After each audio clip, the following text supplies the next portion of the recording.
we've lied from day one. We lie about everything.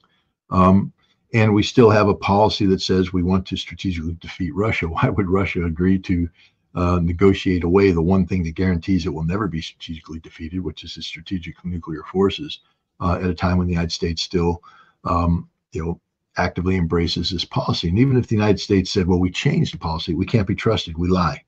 I just want to tell your audience, in 2009, 2010, when the New START treaty was being negotiated between the Obama administration and the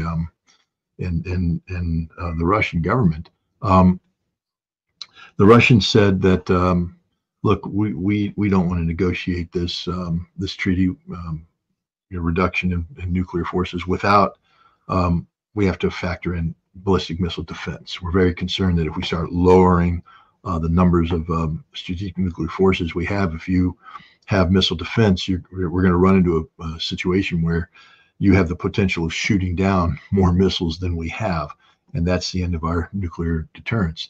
And the Obama administration at the time promised, it was then President Medvedev, look, we might be able to get this strategic arms reduction treaty through Congress to get it ratified by the Senate. But if we roll in air defense, missile defense, we can't get both of those passed. What we will do is, if you do this, trust us, the biggest words, and never trust Americans when their lips are moving because they're lying. Trust us. We'll get this treaty done, and then we promise we'll turn to the issue of ballistic missile defense.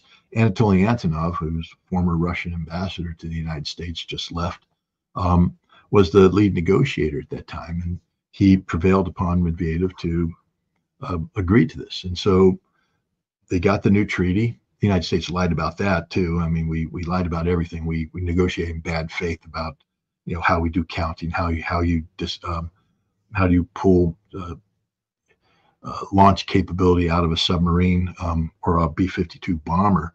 What we did is easily reversible, and we bragged about it. We had generals before Congress saying, don't worry about those numbers, because in a crisis, we can reverse them overnight and get our numbers up really quick. We built this treaty to achieve that. Do you see what I say? We built a treaty designed to reduce nuclear weapons so that we could trick the Russians in rapidly increasing the number of deployed nuclear forces at any time. That's called negotiation in bad faith.